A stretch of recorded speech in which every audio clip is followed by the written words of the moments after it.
रूस का महत्वाकांक्षी स्पेसक्राफ्ट लूना 25 चंद्रमा पर सॉफ्ट लैंडिंग नहीं कर सका और यह मिशन फेल हो गया है। भारत का चंद्रयान 2 भी सॉफ्ट लैंडिंग नहीं कर पाया था और वो मिशन भी फेल हो गया था। आखिर चांद पर सॉफ्ट लैंडिंग कितनी महत्वपूर्ण है, आखिर क्यों फेल हो गया लूना 25 और चंद्रयान 3 सफल होने से भारत को क्या क्या फायदे हो सकते हैं, आइए जानते हैं। दोस्तों, मेरा नाम है निखिल और स्वागत है आपका हमारे यूट्यूब चैनल फैक्टफुल थिंकिंग में। कैसे क्रैश हुआ रूस का लूना 25? चांद के दक्षिणी ध्रुव पर रूस अपना लूना 25 स्पेसक्राफ्ट लैंड करना चाहता था। यूक्रेन युद्ध के दौरान रूस ने अंतरिक्ष में अपनी ताकत दिखाने के लिए यह महत्वाकांक्षी मिशन शुरू किया था, लेकिन उसकी उम्मीदों पर अब पानी फिर चुका है। रूस का लूना 25 स्पेसक्राफ्ट चांद की सतह पर क्रैश हो गया है। रूसी स्पेस एजेंसी ने इसकी जानकारी देते हुए कहा कि 19 अगस्त को लूना 25 प्री लैंडिंग अंडाकार कक्षा बनाने के लिए आगे बढ़ रहा था। अभी एक टेक्निकल ग्लिच की वजह से रशियन एजेंसी के कंट्रोल रूम से उसका संपर्क टूट गया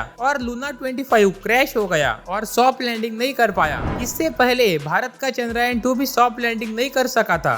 चांद की सतह पर कैसे होती है सॉफ्ट लैंडिंग? जब लैंडर प्रोपल्शन मॉड्यूल से अलग हो जाता है तो यह धीरे धीरे चांद की सतह के करीब जाने लगता है। चांद पर अपना स्पेसक्राफ्ट भेजने वाले किसी भी देश के लिए आखिरी का यह वक्त सबसे महत्वपूर्ण होता है। प्रोपल्शन मॉड्यूल से लैंडर के अलग होने के बाद वह नीचे की ओर जाने लगता है। इसी दौरान लैंडर की गति 3 मीटर प्रति सेकंड के मुताबिक कम करना होता है। इसी साल जापान का होकुतो आर लैंडर क्रैश हो गया था। लैंडर क्रैश होने की वजह गलत गणना ही थी। सॉफ्ट लैंडिंग का मतलब होता है कि जब लैंडर बिना किसी रुकावट के चांद की सतह को छू ले और उसका कंट्रोल रूम से संपर्क बना रहे। चांद पर क्यों मुश्किल है सॉफ्ट लैंडिंग? चांद पर सॉफ्ट लैंडिंग बेहद मुश्किल है, खास तौर पर इसके दक्षिणी ध्रुव में लैंडिंग कराने में अब तक कई देश फेल हो चुके हैं। दक्षिणी ध्रुव पर और पूरे चांद पर कई बड़े बड़े और गहरे गड्ढे हैं। इसके अलावा चांद की सतह पर मौजूद इन गड्ढों में भी कई गहरे गड्ढे हैं। चांद पर सॉफ्ट लैंडिंग के लिए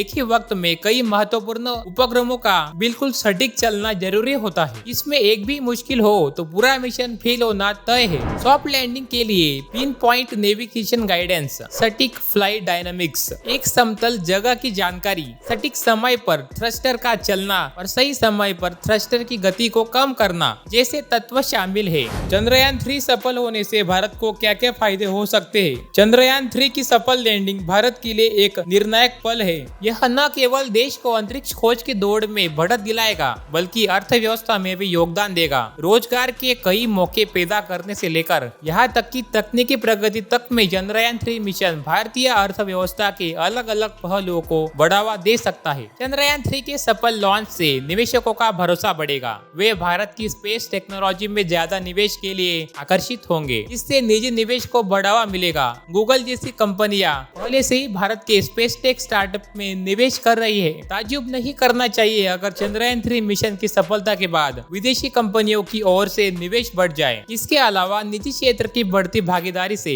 नए स्टार्टअप, व्यवसाय और नौकरी के अवसर सामने आ सकते हैं। इससे आर्थिक विकास और इनोवेशन को बढ़ावा मिलेगा। भारत के स्पेस टेक इकोसिस्टम में तेजी से विकास हुआ है। इसने कोरोना की महामारी के बाद से पिछले कुछ वर्षों में हजारों नौकरियां पैदा की है, लेकिन पहले स्पेस इकोनॉमी पर ध्यान न देने के कारण संघर्ष करना पड़ा है। आज इस क्षेत्र में लाखों नौकरियां पैदा करने की क्षमता है। तो दोस्तों, अगर आपको ये वीडियो अच्छी लगी हो तो आप इस वीडियो को लाइक कर सकते हैं, हमारे चैनल को सब्सक्राइब कर सकते हैं ताकि ऐसी अमेजिंग वीडियोस की नोटिफिकेशन आपको मिलती रहे।